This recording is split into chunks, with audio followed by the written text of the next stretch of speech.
For this lesson, I'm gonna start UV unwrapping the Pokeball and taking into account that we already talked about what are gonna be the considerations to follow. I'm gonna show what the UV looks like right now, and at this point, this is just going to be a mess to work with. There's no way I can take these to Photoshop and actually make something that is going to represent the red or the white or whatnot. And actually, some of these faces are going to be on top of each other. So that is going to be a terrible thing. See, right now, if this was something like a papercraft model, I wouldn't be able to just cut it out and make a Pokeball out of it. That doesn't really work that well.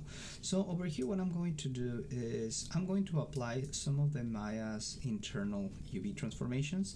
And even though there is a projection for a spherical thing, this is what it's gonna output to me. So this is very unusable, and actually this is going to be having some faces crisscrossing, and that is not good. One thing I can work with in here as a good starting point could potentially be, let me see, what is the issue with this face? Is there a separate face here? No, probably just the way that it was unwrapped. But if I select this and go to my UV planner, and I do a planner projection from the front, that's going to be on the z-axis.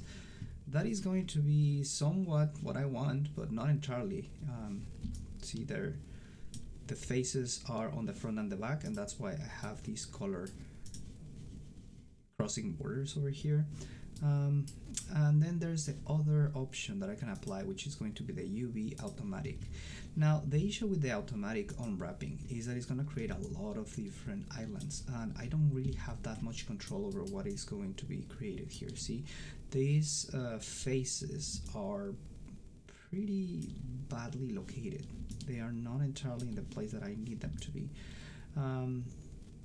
So for that reason, what I'm going to do here is, first of all, hide my reference layer because I'm not going to be using it a lot. And I'm going to go to my UV toolkit, which is where the vast majority of the tools that I will use for these are going to come for. Now, in this particular case, what I want is all of these colors to be separated in individual shells. So ultimately, that is my goal, and that is the reason why I kept the colors here. It's an easy way to separate it. Now imagine that I have a detail going here in a border of these faces or whatnot. I don't need to cut and subdivide these faces in order to accommodate the colors for whenever I'm scribing something on the top of the Pokeball or that. But this is a really good guide on how my materials are going to or my UVs are going to get applied. Another tool that is going to be really useful here is going to be by clicking this checker box. I should be able to see how evenly distributed my quads are. Ideally, I want to have all of these quads at the same size, and as you can see, this is where the texture is getting crisscrossed. See, this part here, if I wanted to do a perfect straight line in a UV space or a texture, I wouldn't know where to keep on drawing. See, if I draw this line here in Photoshop and try to apply it, a perfectly straight cut between these two, I wouldn't be able to know which of these boxes is going to be located. So for that reason, I like working with a UV unwrapping texture, like the one that I'm going to show you in a second. This texture that I'm going to be pasting inside of my source images is going to be really useful for whenever I try to apply this. It is like the checkerboard box that I just showed you, but it's also going to show you where are the faces looking, if it's reversed or it's facing in the opposite way or whatnot. So I'm going to create a new material for the whole thing, and I'm going to apply it. For now, I'm going to leave it like this. I want to try to break it up into the regions that are going to be located. So if I select by going into my face selection mode and select these faces, I will see where they are connected over here. So I can do that with all of these black parts. Of course, these ones here are not helping, so I'm just going to be removing them from my selection here and here, but I need to re-add them onto the selection in the back. So something like that. But an easier way of selecting these would be with the outliner. So actually not the outliner, the render editor, the hypershade. And this hypershade is a window that is going to tell me how all of my materials are actually applied. See, if I right click on this, as I already had that selection, I can say select objects with material. That is going to show me these, and it's only going to be selecting the faces that have this texture.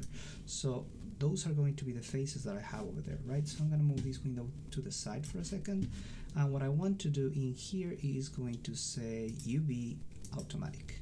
I'm going to take all of those to the side, then I'm going to bring forward my hypershade once again, and this one is I'm going to select everything that is the white part. I'm going to say select objects with material. That is going to select the faces here, and I will say UV automatic, and now I'm going to move them to the side, and then these faces here are going to be the ones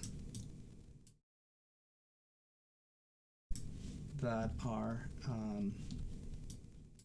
select my object mode. These faces here are going to be the ones that are going to be all in black. So now with that separation, I can actually start making sense of all of these things.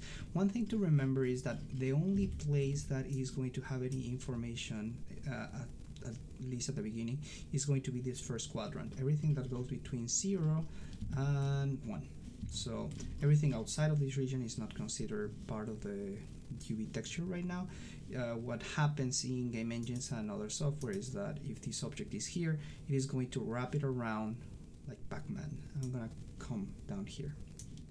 So in this case, I separated these faces by colors, which is something that I wanted to have at the very beginning, so I can start making the stitching of these shapes. In some cases, you'll have to do the selection by hand manually. In some models, it's going to be somewhat complicated. Again, if I had some yellow colors or highlights over here, that's something that I can really add super simple and easily in textures.